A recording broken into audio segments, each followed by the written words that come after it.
A stroke can cause lifelong problems for patients who survive, but now there's a new way to help doctors find the cause of certain strokes and hopefully prevent another one from happening. Michelle Dunaway shows us how in today's Medwatch report. A stroke is a circumstance where part of the brain does not get an adequate oxygen supply. Stroke is not an uncommon term or an uncommon occurrence, but doctors can't always pinpoint the cause to the brain.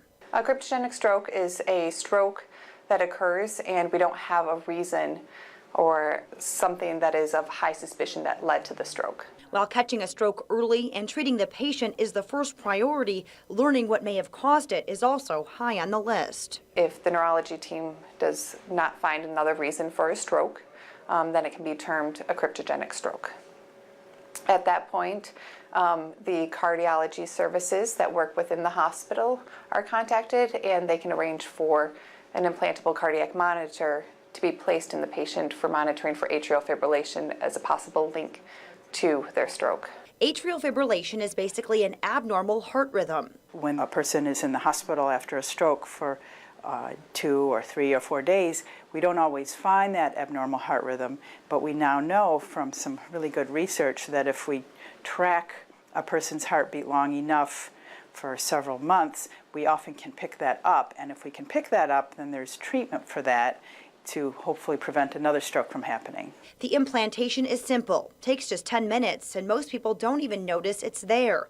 Then the patient goes home to recover. The device is monitored on a monthly basis. It automatically sends reports to the device clinic, which is then analyzed. There also are hard stop alarms that if there are significant findings that are notified right then on that same day. And if the monitor detects atrial fibrillation in the patient, there is a very good chance it caused the stroke. We know that atrial fibrillation creates an environment inside the heart that makes it likely to form a clot. And if that clot forms within the heart, an easy place for the clot to go is right from the heart straight up to the brain. Since Munson Medical Center started using this new technology, they say 25 to 30% of cryptogenic strokes turn out to be caused by AFib.